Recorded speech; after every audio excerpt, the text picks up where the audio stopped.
بسم اللہ الرحمن الرحیم۔ السلام علیکم dear friends, welcome to Islamic society. آج ہم بات کریں گے اللہ تعالیٰ کے ایک ایسے برگزیدہ پیغمبر کی جن کو سمندر میں ڈال دیا گیا اور جن کو ایک مچھلی نے نگل لیا۔ آخر آپ سے ایسی کون سی خطا سرزد ہوئی تھی جس کی وجہ سے آپ کو کئی دنوں تک مچھلی کے پیٹ میں رہنا پڑا اور آپ کئی دنوں تک اس مچھلی کے پیٹ میں رہے؟ آخر کار آپ نے ایسی کون سی دعا پڑھی جس کی وجہ سے اللہ تعالیٰ نے آپ کو اس آزمائش سے نکالا اور آپ کئی دنوں کے بعد اس مچھلی کے پیٹ سے باہر آئے؟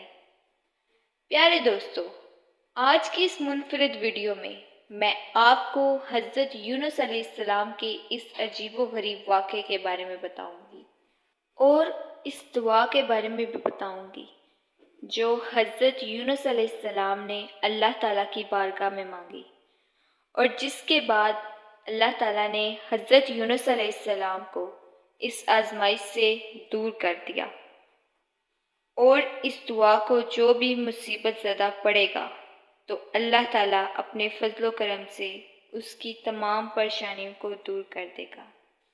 پیارے دوستو، حضرت یونس علیہ السلام بنی اسرائیل کے ایک نبی تھے جنہیں اللہ تعالیٰ نے نینوا کی قوم کی طرف بھیجا تھا۔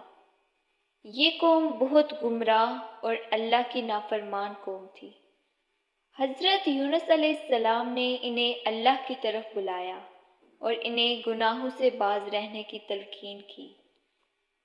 حضرت یونس علیہ السلام نے قوم کو اللہ کا پیغام پہنچایا اور انہیں توبہ کرنے کا کہا، لیکن ان کی قوم نے ان کی بات ماننے سے انکار کر دیا۔ وہ ان کے پیغام کا مذاق اڑاتے رہے اور انہیں جھوٹا قرار دیا۔ یونس علیہ السلام نے بہت کوشش کی، لیکن جب قوم پر کوئی اثر نہ ہوا تو وہ مایوس ہو گئے۔ مایوسی کی حالت میں حضرت یونس علیہ السلام نے اپنی قوم کو چھوڑنے کا ارادہ کیا۔ انہوں نے اللہ سے اجازت طلب کیے بغیر نینوا سے نکلنے کا فیصلہ کیا اور ایک کشتی میں سوار ہو گئے جو سمندر کی طرف جا رہی تھی۔ کشتی جب سمندر کے بیچ پہنچی تو ایک بڑا طوفان آیا۔ کشتی کے لوگ سمجھ گئے کہ یہ طوفان کسی کے گناہ کی وجہ سے ہے۔ انہوں نے قرہ ڈالا اور قرہ حضرت یونس علیہ السلام کے نام سے نکلا۔ حضرت یونس علیہ السلام کو سمندر میں پھینک دیا گیا اور اللہ کے حکم سے ایک بڑی مچھلی نے انہیں نگل لیا۔ حضرت یونس علیہ السلام مچھلی کے پیٹ میں 3 دن اور 3 راتیں رہے۔ اس دوران انہوں نے اللہ سے معافی مانگی اور توبہ کی۔ انہوں نے ایک خاص دعا کی جو قرآن مجید میں سورۃ انبیاء میں مذکور ہے، لا الہ الا انت سبحانک انی کنت من الظالمین۔ ترجمہ: تیرے سوا کوئی معبود نہیں، تو پاک ہے، بے شک میں ظالموں میں سے ہوں۔ اللہ نے حضرت یونس علیہ السلام کی دعا قبول کی اور انہیں مچھلی کے پیٹ سے نجات دلائی۔ مچھلی نے انہیں ایک کھلے میدان میں اگل دیا جہاں وہ بیمار اور کمزور حالت میں تھے۔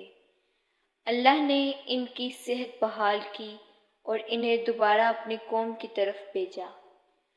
اس مرتبہ حضرت یونس علیہ السلام کی قوم نے ان کے پیغام کو قبول کیا اور اللہ سے توبہ کی۔ اللہ نے ان کی توبہ قبول کی اور انہیں عذاب سے بچا لیا۔ اس واقعے سے ہمیں یہ سبق ملتا ہے کہ اللہ تعالیٰ کی رحمت بہت زیادہ ہے، اور جب بندہ سچے دل سے توبہ کرتا ہے تو اللہ اسے معاف کر دیتا ہے۔ حضرت یونس علیہ السلام کا یہ واقعہ قرآن مجید کی مختلف صورتوں میں بیان کیا گیا ہے۔ اس واقعے سے ہمیں صبر، توبہ اور اللہ کی طرف رجوع کرنے اور اس کی رحمت پر یقین کرنے کا سبق ملتا ہے۔